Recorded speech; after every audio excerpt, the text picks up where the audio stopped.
आप देख रहे हैं प्रवासी संदेश।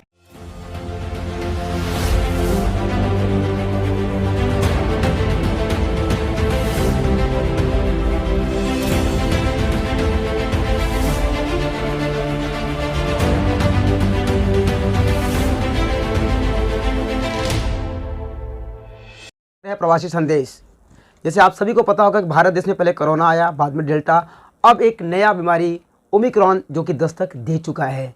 मुंबई में इसके कम से कम 8 से 10 मरीज मिले हुए, लोगों में एक डर का माहौल बना हुआ है। क्या कहीं ना कहीं ये कोरोना जैसा तो घातक बीमारी तो नहीं है? इन्हीं सब बातों पे चर्चा करने के लिए हमारे साथ में है डॉक्टर ब्रजेश पांडे। आइए जानते हैं क्या कहना है उनका। सर, क्या कहना चाहेंगे, ये जो नया बीमारी आया ओमिक्रॉन, ये कितना प्रभावित कर सकता है लोगों में? इसके सिम्टम्स क्या है? नहीं, पहली बात तो ये नया बीमारी नहीं है, ये है कोरोना ही। बट ये कोरोना जो वायरस है उसका एक अलग प्रारूप है। क्या होता है, जैसे हर इंसान अपने आप को जिंदा रखने के लिए प्रयत्न करते रहता है, हर तरह की कोशिशें करता है, वैसे वायरस भी अपने आप को जिंदा रखने के लिए अपने रूप प्रारूप अलग अलग जगह के हिसाब से, अलग अलग माहौल के हिसाब से अपने आप को बदलते रहता है। तो पहले तो वायरस 19, कोविड-19 जिसको हम बोलते हैं, वायरस था वो। उसके बाद फिर आपका डेल्टा आया जो कि इंडियन, जिसको सेकेंड वेव में जो कि बहुत घातक साबित हुआ। अब ये साउथ अफ्रीका में मिला हुआ है जिसको ओमिक्रॉन नाम दिया गया। इसकी शुरुआत साउथ अफ्रीका से हुई है। बिल्कुल, इसकी शुरुआत साउथ अफ्रीका से हुई है। हर इस जो म्यूटेशन होता है या जो प्रारूप बदलता है उसको एक नाम दिया जाता है ताकि विश्व स्तर पे उसको समझा जा सके, जाना जा सके, उसको वेरीफाई किया जा सके। जैसे कि ऐसा मैंने देखा है कि 38 देशों में अभी तक ये फैल चुका है। क्या ये और भी देशों को प्रभावित कर सकता है?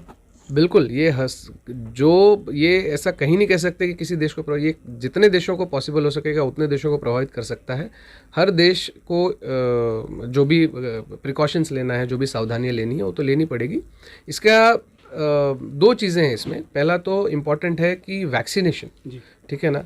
वैक्सीनेशन बहुत महत्वपूर्ण है। अभी तक जो देखा गया, समझा गया कि वैक्सीनेशन शायद इसकी रोकथाम में काफ़ी मदद कर सकता है। तो मैं तो हर किसी से अपील करूंगा कि वैक्सीनेशन। आपने वैक्सीन की बात कही, तो जो कोरोना काल के अंदर जो कोविशील्ड कोवैक्सीन ली गई थी, वही वैक्सीन या फिर इसके भी अलग से वैक्सीन आएंगे? नहीं, वही वैक्सीन की बात कर रहा हूँ। जो भी वैक्सीन उपलब्ध है कोविड से रिलेटेड, वो कोविड वैक्सीन, चाहे कोविशील्ड हो, कोवैक्सीन हो, लोगों को वैक्सीनेशन कराना, वैक्सीन लेना बहुत ज़रूरी है।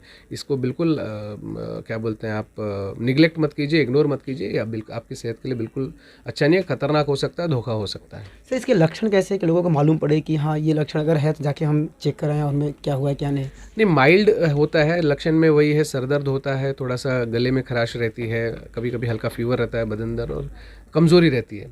लक्षण बहुत ज़्यादा डिफरेंट नहीं है, बट थोड़ा बहुत डिफरेंट है। जैसे कोरोना काल के समय में लोगों ने काढ़ा काफ़ी पिया, अगर आपने देखा रहेगा, तो इस चीज़ से बचने के लिए लोगों को क्या उपाय?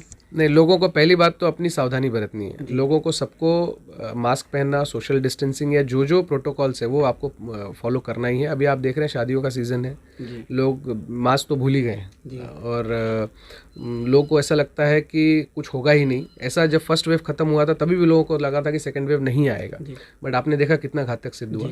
तो लोगों को बिल्कुल उसके प्रोटोकॉल जो भी मेजर्स लेने वो लेना चाहिए। और वैक्सीनेशन जिसने नहीं करवाया हुआ है, मेरे उन सबसे अपील है, प्लीज़ वैक्सीनेशन करवाइए। एक बात और भी, जो विशेषज्ञ हैं उनका ऐसा मानना है कि जनवरी फरवरी में ये जो ओमिक्रॉन है ये बढ़ सकता है, उसके बारे में क्या कहना है उसका? कैसा है, ये जो ओमिक्रॉन है ये डेल्टा से करीब ऐसा कहा जाता है कि डेल्टा से 10 गुना 5 गुना ज़्यादा ही क्या बोलते हैं स्प्रेड होने में फास्टर है। ये इसका असर समझ में आने में कम से कम 1 महीने भर के आसपास जाएगा। अभी जैसे गवर्नमेंट ने सैम्पलिंग और बाकी सब RT-PCR टेस्ट सब बहुत अच्छे से युद्ध स्तर पे चालू कर दिया है। तो बॉम्बे में भी करीब 8 या 10 मरीज बॉम्बे मिले, शुरुआत धारावी से हुई थी।